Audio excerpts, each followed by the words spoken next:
എനിക്ക് 2 കാലം കുത്തി നടക്കാൻ കഴിയുന്നിടത്തോളം കാലം ഏത് പദവി ഉണ്ടെങ്കിലും ഇല്ലെങ്കിലും ഞാൻ വീട് കയറിക്കൊണ്ടേയിരിക്കും. പകല് മുഴുവനും ചിരിച്ചു കളിച്ച് അവനും എല്ലാത്തിന്റെ കൂടെ കാണും. പക്ഷെ ഇരുട്ട് തുടങ്ങിയ അവ പിന്നൊറ്റയ്ക്ക്.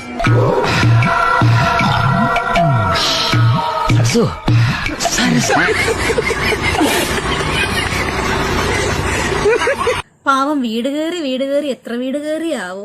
കേറിയ വീട്ടിലുള്ളവരെല്ലാരും എന്തായാലും ഒന്ന് ശ്രദ്ധിച്ചു. ആളത്ര വെടിപ്പല്ല. അവസാനം പുറത്തു വന്ന ശബ്ദ സംഭാഷണം നിങ്ങൾ ആരെങ്കിലും കേട്ടിരുന്നാ? ഇല്ല, എനിക്ക് കാണാൻ പറ്റിയില്ല. ഇതൊന്നും കാണേണ്ട ഏർപ്പാടൊന്നും അല്ലല്ലോ. സ്കൂളിൽ പഠിക്കുമ്പം ഒരു ബന്ധം, അത് കഴിഞ്ഞിട്ട് കോളേജിൽ പോകുമ്പോൾ വേറൊരു ബന്ധം, അത് കഴിഞ്ഞിട്ട് തൊഴിൽ അന്വേഷിച്ച് നടക്കുമ്പോഴത്തേക്കിന് ഇതൊന്നും അല്ലാത്ത ഒരു ബന്ധം, അത് കഴിഞ്ഞ് പിന്നീട് ഒരു സൗഹൃദം. ഇതൊന്നും അല്ലാത്ത ഒരാളെ കല്യാണം കഴിക്കാനായിട്ട് തീരുമാനിച്ചു. ഈ പൂമ്പാറ്റ പല പല പൂക്കളിലിരുന്ന് തേൻ കുടിക്കുന്ന കണ്ടിട്ടില്ല? തേൻ കുടിക്കുന്നു, പറക്കുന്നു, പരാഗണം. തേൻ കുടിക്കുന്നു, പറക്കുന്നു, അങ്ങനെ പറന്നൊരു പൂമ്പാറ്റ ജീവിതം.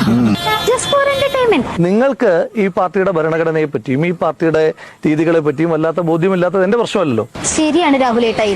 നിങ്ങളുടെ പാർട്ടിനെ കുറിച്ചും ആ പാർട്ടിയിലെ നേതാക്കളുടെ അഭിപ്രായ പ്രകടനത്തെ കുറിച്ചും ആർക്കും ഒന്നും മനസ്സിലാവില്ല. ഒരു വിഷയം വരുമ്പോ 100 അഭിപ്രായം വരുന്ന ഐക്യ ജനാധിപത്യ മുന്നണിയുടെ ആ സ്വഭാവം ഇവിടെയും തെറ്റിച്ചിട്ടില്ല എന്നുള്ള വിവരം എല്ലാവരെയും സന്തോഷപൂർവ്വം അറിയിക്കുകയാണ്. തെറ്റ് ആര് ചെയ്താലും അത് ശിക്ഷിക്കപ്പെടണം. അപ്പൊ ധൈര്യമായിട്ട് എഴുതി കൊടുക്കണം. കാരണം എന്താണെങ്കിലും സമൂഹത്തിന്റെ പ്രൊട്ടക്ഷൻ ആ കുട്ടിക്ക് ഉണ്ടാവുമല്ലോ, ആരാണെങ്കിലും. അയ്യോ, അങ്ങനൊന്നും പറഞ്ഞൂടാ.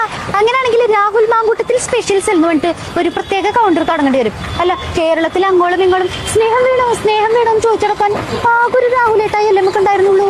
ഇത്രമാത്രം സ്നേഹം ഇവൻ എവിടുന്ന് വരുന്നെന്നാണ് മനസ്സിലാവാത്തത്.